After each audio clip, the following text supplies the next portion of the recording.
I just released my short film for the second time, so let's take a look at the old and the new. Did I make it better, or just hide my mistakes?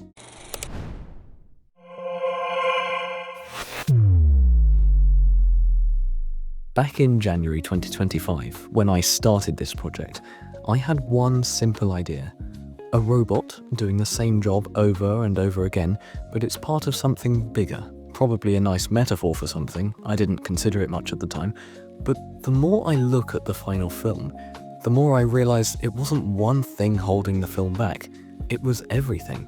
I'll group it into three main issues. First, how it looked and moved. I forgot some basic visual things before publishing, which undermined the film's whole message.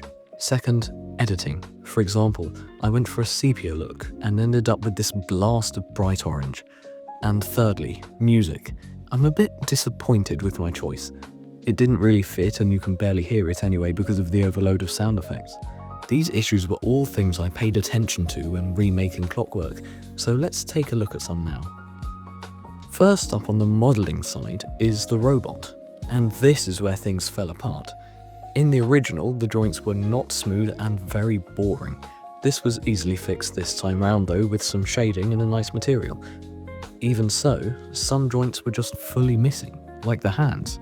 An easy fix, but then the hand animations were offset and looked unnatural because the wrists still rotated around the original cube joint.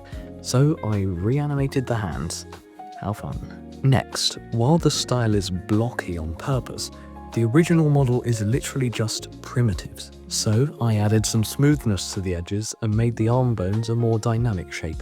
The next one was a real pet peeve of mine when I made this originally. The block that the robot picks to build the toy is really warped and different to the others in the drawer, and it's not even the right shape for the final product. A different perfect block just becomes visible when needed. Even so, I just deleted the old one and made it again, but more accurate. Still not perfect, but more cohesive if you're not looking too hard. While we're on the topic, that block was so poorly animated. Look how much it phases through everything else. So I completely reworked that little action to look nicer. It took a lot of tweaking, but now the slide is more calculated and realistic. Ignore the fact that the robot's arm dismantles itself to get into position. Skipping forward a bit, I ran into a really confusing issue slightly later on in the film.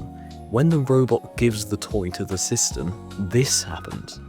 It's really jerky, and this was a real mission to fix. Because of the way I got the toy to follow the robot to make it look like it was being carried, when it needed to be let go of, I had to manually set the toy's position, which was so hard to get exact. In fact, in the remaster you can still see a jolt, but it's a lot better than before. If you look at the head tilt here, you might notice that it's not turning from the base, where the joint might be. It rotates from the center because of where the head's origin is. It's not very realistic, so when I realized I had to fix it, with just one problem, it was another thing that needed fully reanimating. I did it anyway, but I'll let you in on something. I accidentally made the head tilt too fast. Here's a side-by-side. Not a massive deal, but it's a slightly unexpected speed. Before we head on to the other changes I made, let me explain why I couldn't fix these earlier. Once you've made an animation, you need to render it. That's when a computer does a load of calculations to determine what the virtual camera would be seeing based on the lights and objects in the scene. And doing that for all 3,500 frames in this film took quite a while. But coming back to this months later with no deadline has been great, because I finished the original just days before Father's Day, which I made it for, but this time I've had fresh eyes and only my self-motivation to bring this back to life. Now let's take a look at the new editing. Both times I used DaVinci Resolve to edit the film because it's professional and free. However, last time I wasn't as experienced, and to get the real sepia look I wanted, I applied a filter and some color grading. It was way too harsh, so now I've used a different approach. The remaster was color graded a lot more lightly and relied heavily on the compositor in Blender, where I animated instead. But by doing this, I accidentally avoided one of the original's editing mistakes I completely forgot about. This closing shot, which is perhaps the most important shot in the film, was too dark. So to combat this, I raised the brightness and ended up with these bluish areas, which I didn't want. So this time I've kept it dark while making sure you can still see the text on screen. That contrast is really important in composition. Not that I'd know. We're on to the sound side of things. They say audio is half of a video, and I thought I was onto something when making this the first time. Firstly, the music. In the original, I was really lazy and found some royalty-free music somewhere. But I have two issues with this. One, I didn't make it, and two, it doesn't work perfectly with the animation. So to GarageBand I went.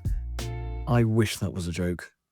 When composing, I was lost as to where to start, so I decided to make one motif to repeat or build on. I took inspiration from the original trailer I made last year, which is exactly 60 BPM, like the seconds on a clock. The resulting music is, while perhaps not as polished as the stolen ones from last time, much better, and I'm happy with it. I'd love to break down the music score, so please comment if you'd like to see that. I was also a lot more sparing on the sound effects, whereas for the original, every movement made a noise, and some noises were quite annoying. That's everything I fixed, but there's one more list, everything I couldn't fix. Firstly, and I'll be the first to say this, the robot is a bit odd looking. I wasn't very good at doing any kind of humans or complex faces. I'm still not, they're very hard, so I left the design as it was.